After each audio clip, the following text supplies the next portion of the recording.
Bonjour à toutes et à tous, bienvenue sur KTV, Kwezi FM, le 106.9 pour ce temps de parole, toujours en direct, à la radio et à la télévision. Il est avec nous, il vient régulièrement sur notre plateau pour nous parler des évolutions et surtout des solutions qui sont proposées à tous ceux qui souhaitent ou produire leur électricité ou consommer mieux ou consommer moins cher. Il est avec nous, Laurent Pinel, bonjour. Bonjour Patrick. Vous représentez aujourd'hui la société Mayotte Développement depuis déjà quelques années. Vous êtes bien connu ici à Mayotte. Aujourd'hui, c'était déjà le cas avant, mais il y a une relance de tout ça. On peut produire sa propre électricité pour ses propres besoins, pour sa propre consommation. Comment on fait ? C'est relativement simple en fait, techniquement parlant. On met des panneaux sur le toit, il faut alors un onduleur ou un régulateur, et puis on réinjecte dans le réseau de la maison et on peut consommer. Alors pourquoi tout le monde ne le fait pas, si simple que ça ? Est-ce que c'est une histoire de prix ?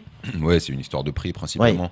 Il faut pas se faire d'illusions. Aujourd'hui, les solutions photovoltaïques, c'est pas magique.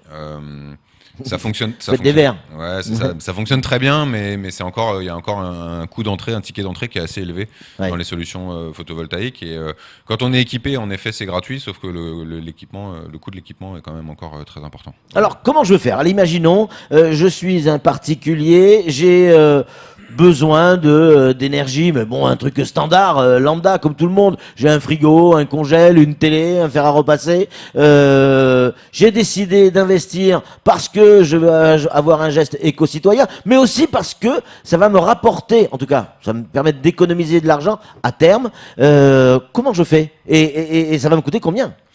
Alors en fait, c'est ça la nouveauté, c'est que depuis le 20 juillet, le conseil départemental de Mayotte, la direction de l'environnement, a lancé un appel à projet à destination des particuliers et des agriculteurs pour promouvoir l'autoconsommation. Donc en fait, le conseil départemental est prêt à vous aider, à vous équiper de quelques panneaux pour effacer justement votre consommation d'électricité dans la journée au moment où il y a du soleil. D'accord. Et donc moi, sur une facture globale qui sera de combien ? Alors, en moyenne. La facture de l'investissement, ça va dépendre de votre consommation, mais on peut penser qu'on va être entre 2500 et 3000 euros pour 80% des cas, parce qu'en fait, il y a quand même beaucoup de gens qui sont pas là. Alors ça, c'est la consommation à l'année ? Non, ça c'est l'investissement dans la solution technique. D'accord. Alors oui, voilà, le conseil départemental va vous aider à hauteur de 60%. De ce montant-là ? Oui, de ce montant-là. Donc en fait, ça va vous revenir à un millier d'euros, entre 1000 et 1500 euros d'investissement pour effacer votre consommation de la journée. Votre consommation de la journée, c'est quoi ? Si vous avez un frigo, un congélateur,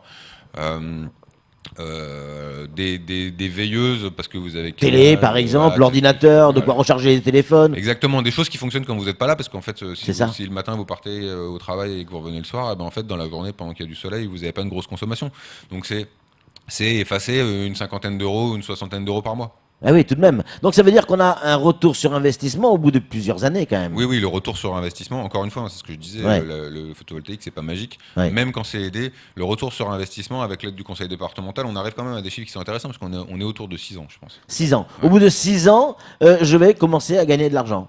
En gros, ça revient à ça. C'est ça. Et en sachant que c'est des solutions qui sont garanties. Les onduleurs sont garantis 25 ans, les panneaux sont garantis 15 ans sur le produit, mais 25 ans sur la production, parce que les panneaux, en fait, ça bouge pas beaucoup. C'est vraiment le truc qui bouge pas. Donc c'est un investissement sur du long terme, mais c'est un investissement intelligent, parce que non seulement vous allez gagner à terme de l'argent, et à partir dès la 6e année, vous allez commencer à gagner de l'argent. Et puis surtout, vous évitez de consommer de l'électricité à Mayotte, qui est toujours produit avec une centrale au gasoil dans le nord de l'île. Ouais, c'est clair. Et si jamais je produis, parce que je consomme peu, je produis plus que je ne consomme, où va cette électricité ? Alors l'électricité n'est pas perdue. L'électricité va être réinjectée sur le réseau EDM ? Oui, EDM. Parce que la solution qu'on propose ne s'adresse qu'aux gens qui sont raccordés EDM, parce que c'est la solution technique d'autoconsommation. On efface de la consommation. Plutôt que de consommer sur EDM, on va consommer ce qu'on produit en premier. Alors on s'adresse à qui ? On appelle le conseil départemental, on appelle Mayotte Développement. Comment on fait pour passer à l'acte ? Alors le système mis en place fait que, comme pour le chauffe-eau solaire, alors on avait l'opération, le conseil départemental avait déjà fait une opération sur les 2 dernières années sur le chauffe-eau solaire. En fait, c'est nous les acteurs installateurs qui portons en fait quelque part un peu l'offre du conseil départemental en facilitant les choses. Alors, il y a 2 façons de faire. Soit vous voulez le faire tout seul de votre côté, et à ce moment-là, vous pouvez déposer un dossier Alors vous allez voir un opérateur qui va vous faire un devis pour une solution technique et vous allez monter votre dossier auprès du conseil C'est-à-dire que départemental. vous payez l'opérateur et vous allez chercher l'argent au conseil départemental. Voilà, ce qui peut prendre du temps. Hein. Alors, voilà, on sait tous que c'est pas forcément le chemin le plus simple. Ouais.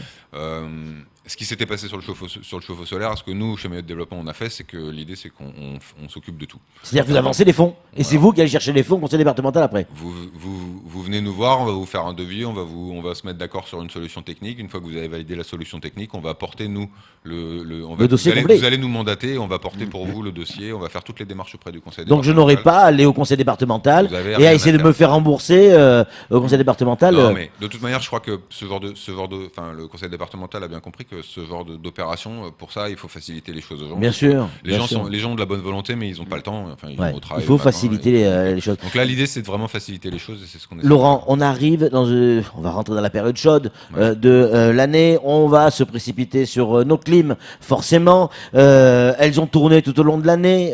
Il va falloir les réviser, mais on nous dit qu'il y a des nouvelles clims qui sortent aujourd'hui, plus puissantes, qui consomment moins en énergie et qui peuvent être financées en partie. Oui, Info ou intox? Non, c'est bien sûr, c'est vrai, et ça fait déjà quelques années. Alors là, c'est EDM qui a sa position d'acteur actif pour l'économie d'énergie. Ouais. Depuis plusieurs années, EDM nous aide, nous particuliers ou même entreprises, ils aident tout le monde à remplacer les anciens climatiseurs qui sont très consommateurs d'énergie pour mettre des climatiseurs performants. Donc depuis 1 an et demi, on est passé sur une nouvelle génération de climatisation. Donc jusqu'alors, on était sur de la clim avec une étiquette énergie A2+, et depuis 1 an et demi, on est passé sur de la clim avec une étiquette énergie A3+. Ce troisième plus, c'est pas 5% de consommation en plus, c'est 15 à 20% sur la consommation de votre climatiseur. Donc c'est vraiment pas négligeable. Oui. Ce troisième plus, c'est un vrai pas en avant sur l'économie d'énergie. Mais ça coûte cher, j'imagine. Alors, le truc, c'est que c'est la pointe de la technologie aujourd'hui sur ce qui se fait en climatisation. C'est-à-dire que aujourd'hui, quand on achète un climatiseur à triple plus à des grands fabricants comme Daikin, Panasonic, Carrier, c'est ce qu'ils ont de mieux en solution technique sur leur gamme. C'est leur produit phare, c'est leur produit le plus avancé. Donc oui, ça reste des produits qui sont assez chers, sauf que EDM fait un effort conséquent, puisque, encore une fois, EDM, dans ce rôle-là, son objectif, c'est de faire de l'économie d'énergie. Donc ils sont prêts à vous aider pour peu que l'économie d'énergie soit importante. On a dit tout à l'heure que le troisième plus était vraiment très économe en énergie. Donc EDM aide beaucoup. Et par exemple, pour un remplacement de clim sur une clim 1 cheval, EDM va vous aider à hauteur de 600 €. Ah oui, quand même. Oui, c'est donc vraiment. Et encore une fois. Sur une clim au total qui coûte combien? Alors, sur une clim, par contre, qui du coup va coûter 1 300 €. Donc, entre 1 300 et 1 400 € fournis posés, vous allez avoir 600 € d'aide. Ça vous fait une clim entre 7 et 800 €. Sauf que vous avez une clim de la dernière génération et vous pouvez espérer Alors, si vous n'avez pas remplacé votre clim, si votre clim a plus de 2 ou 3 ans, vous pouvez espérer 50% sur votre consommation, sans hésiter. Ah oui, c'est clair. Ah oui, donc c'est pas négligeable quand on sait qu'à Mayotte, la climatisation, elle fonctionne quand même. Au moins 70% de l'année, et au moins toutes les nuits, quasiment. Eh ben, c'est des économies qui sont importantes. Il faut bien avoir en tête que les consommations dans votre logement, ce que vous retrouvez sur votre facture d'électricité, c'est principalement le chaud et le froid.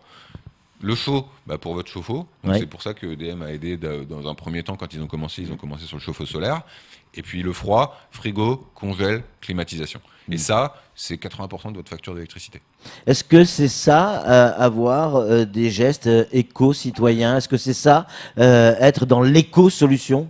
Oui, bien sûr. C'est ça. Pourquoi? Parce qu'en fait, à Mayotte, il faut toujours avoir en tête que l'électricité qu'on produit à Mayotte, elle est produite dans le nord, à Longoni, principalement à 90 ou 95%, malgré les champs de panneaux qu'on voit un peu partout. À 95%, c'est de l'énergie qui est produite dans un groupe électrogène, en fait, qui soit brûle du gasoil, mais ça reste un groupe électrogène.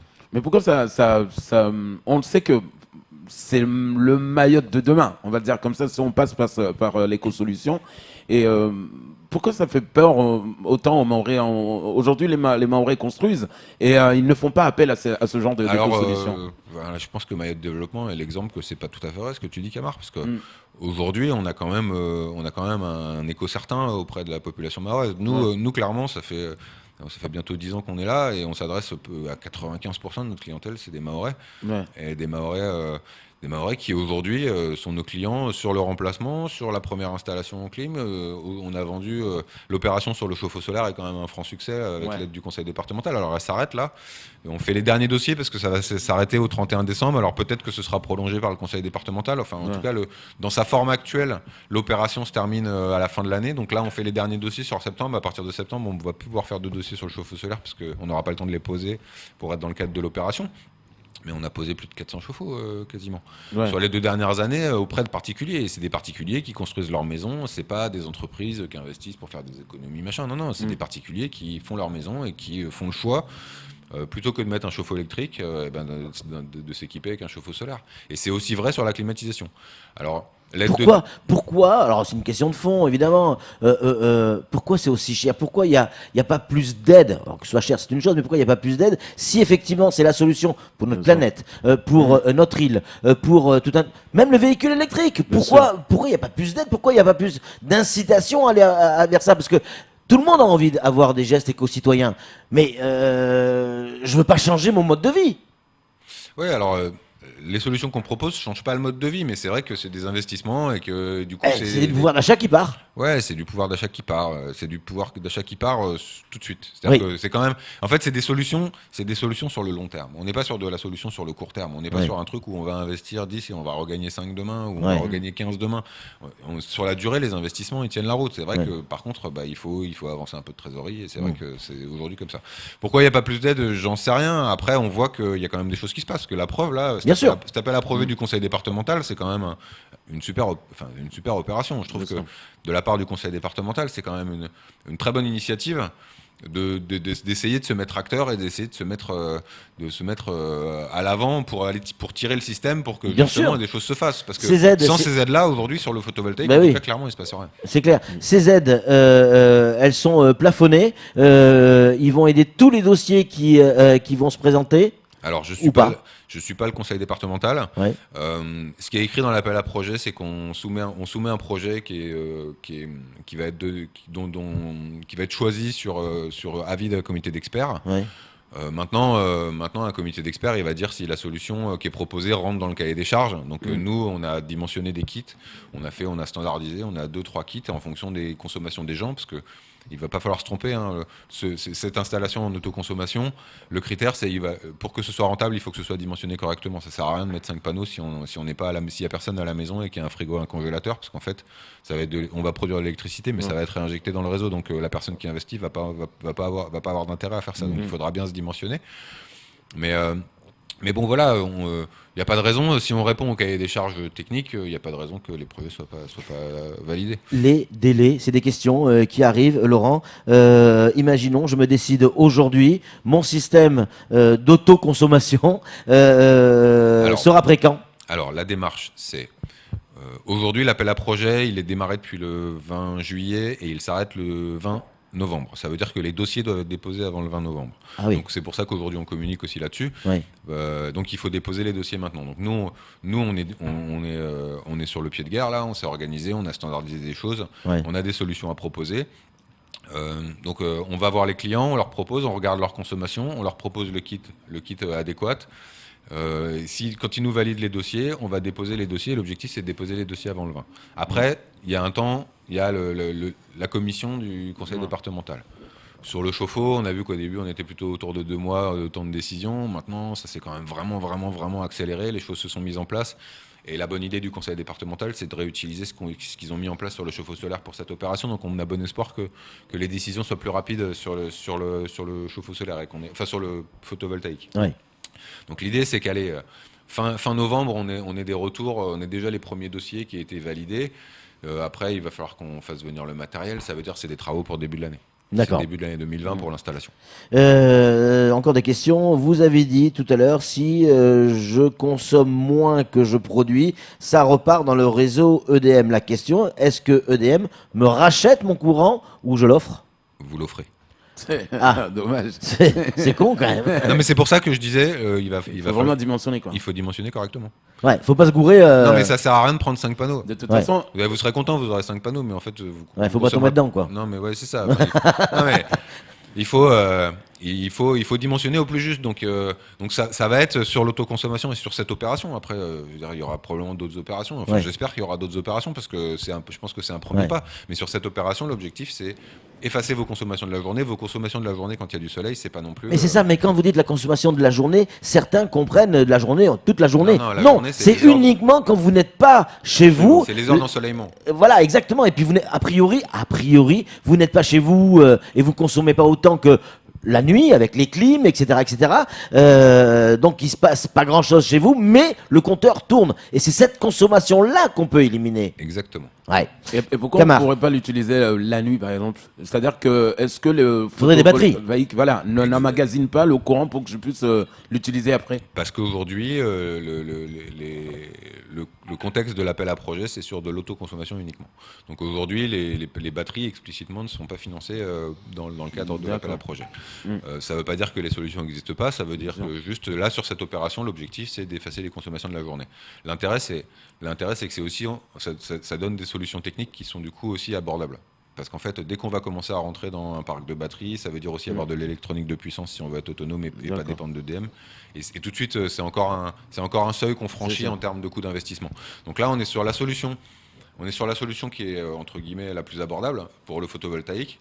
Et donc, ils aident ça parce que c'est la plus efficace et c'est celle qu'on a le plus de chances de... Laurent, encore des questions qui arrivent notamment du côté de Sada, si je dis pas de bêtises. Quelle surface moyenne occupe le dispositif, s'il vous plaît? Alors, les gens sont très polis quand même, Laurent, t'as vu? Non, mais ça va être des installations entre 2 et 3 panneaux pour 80% des gens, je pense. D'accord, mais ça représente quoi en surface? 2-3 panneaux, c'est quoi? 2-3 panneaux, c'est rien. Un panneau, c'est 1 mètre par 1,60 m, donc c'est 5 mètres carrés. 5 mètres carrés, d'accord, pour une consommation de jour. Oui, pour une consommation d'un foyer équipé avec congélateur, frigo, congélateur, la télé, les veilleuses, la caméra, enfin du genre de choses, voilà, sur une journée. Et si, alors encore des questions, si effectivement je souhaite récupérer la consommation, la production de la journée, est-ce que je peux installer n'importe quelle batterie? Alors, ça devient compliqué. Ouais. Je peux pas répondre. Alors, il y a des solutions techniques, sauf que la solution technique qui correspond à l'autoconsommation n'est pas la même solution technique que celle qui correspond à l'autonomie. D'accord. Oui, c'est deux choses différentes. Alors, le problème, c'est ça, c'est qu'en fait, les solutions techniques sont différentes. Donc, aujourd'hui, en l'état, nous, la solution qu'on va proposer va pas permettre de stocker. D'accord. Voilà, d'accord. C'est uniquement consommation dans la seconde de ce qu'on consomme, en fait. Voilà. Mais c'est parce qu'on s'est calé sur l'appel à projet du conseil départemental et on essaie de répondre au mieux à la question posée, entre guillemets. Dernière question, parce qu'on n'a plus le temps, mais il y en a plein qui arrivent.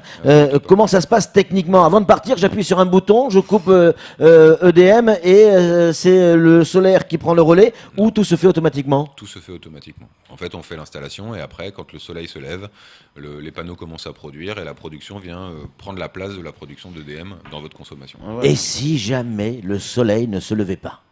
Eh bien, vous avez EDM.